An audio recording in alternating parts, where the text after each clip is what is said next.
Potato ఫ్లవర్స్ని evening స్నాక్లోకి నేను చూపించిన విధంగా ట్రై చేయండి. పిల్లలు కూడా చాలా ఇష్టంగా తింటారు. ఒక కప్పు మైదాని ఒక బౌల్లోకి వేసేసుకొని కొద్దిగంత సాల్ట్ 1 టేబుల్ స్పూన్ ఆయిల్ కూడా వేసేసుకొని బాగా మిక్స్ చేసుకోవాలి. పిండిని ఒకసారి మిక్స్ చేసిన తర్వాత దీంట్లోకి కొద్దిగా వాటర్ని వేస్తూ చపాతీ ముద్దని ఎలా కలుపుకుంటామో అలా బాగా మిక్స్ చేసుకోవాలి. ఇలా మిక్స్ చేసిన తర్వాత 10 నుంచి 15 నిమిషాల వరకు పిండిని నాననివ్వాలి. అంతలోపు ముందుగా మెత్తగా స్మాష్ చేసుకున్న పొటాటోని తీసుకొని కారం, ఉప్పు, గరం మసాలా, ధనియా పౌడర్ కూడా వేసుకొని బాగా మిక్స్ చేసుకోవాలి. ఇది బాగా మిక్స్ చేసిన తర్వాత దీన్ని కూడా పక్కకు పెట్టేసుకొని ఇప్పుడు 15 నిమిషాల తర్వాత పిండిని తీసుకొని 2 నిమిషాలు బాగా కలిపి ఆ తర్వాత మీడియం సైజులో లాగా ముద్దలాగా చేసేసుకోవాలి. ఇప్పుడు మైదా పిండితో చేస్తున్నాం కాబట్టి మైదా బాగా సాగుతుంది కాబట్టి ఎంత వీలైతే అంత పల్చగా చేసేసుకోవాలి.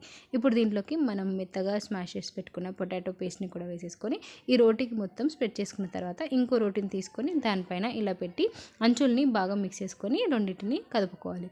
ఇప్పుడు చాకుతో లేదా ఇలా పిజ్జా కట్టర్తో నేను చూపించిన విధంగా ఇలా స్క్వేర్ లాగా ఇలా కట్ చేసుకోవాలి. ఇలా కట్ చేసుకున్న తర్వాత ఒక పీస్ని తీసుకొని ఆ కొన్న ఈ కొన్న తీసుకొని అతికించిన తర్వాత ఇంకో 2 కొనలు కూడా ఇలా అతికించుకుంటే ఫ్లవర్ లాగా వచ్చేస్తుంది. ఇలా మిగిలిన వాటిని కూడా చేసేసుకొని డీప్ ఫ్రైకి సరిపడా ఆయిల్ తీసుకొని ఆయిల్ బాగా హీట్ అయిన తర్వాత కొద్దిగా వేస్తూ క్రిస్పీగా అయ్యేంత వరకు వేయించుకోవాలి. ఒక 2 నుంచి 3 నిమిషాల తర్వాత ఇవి బాగా వేగిపోతాయి.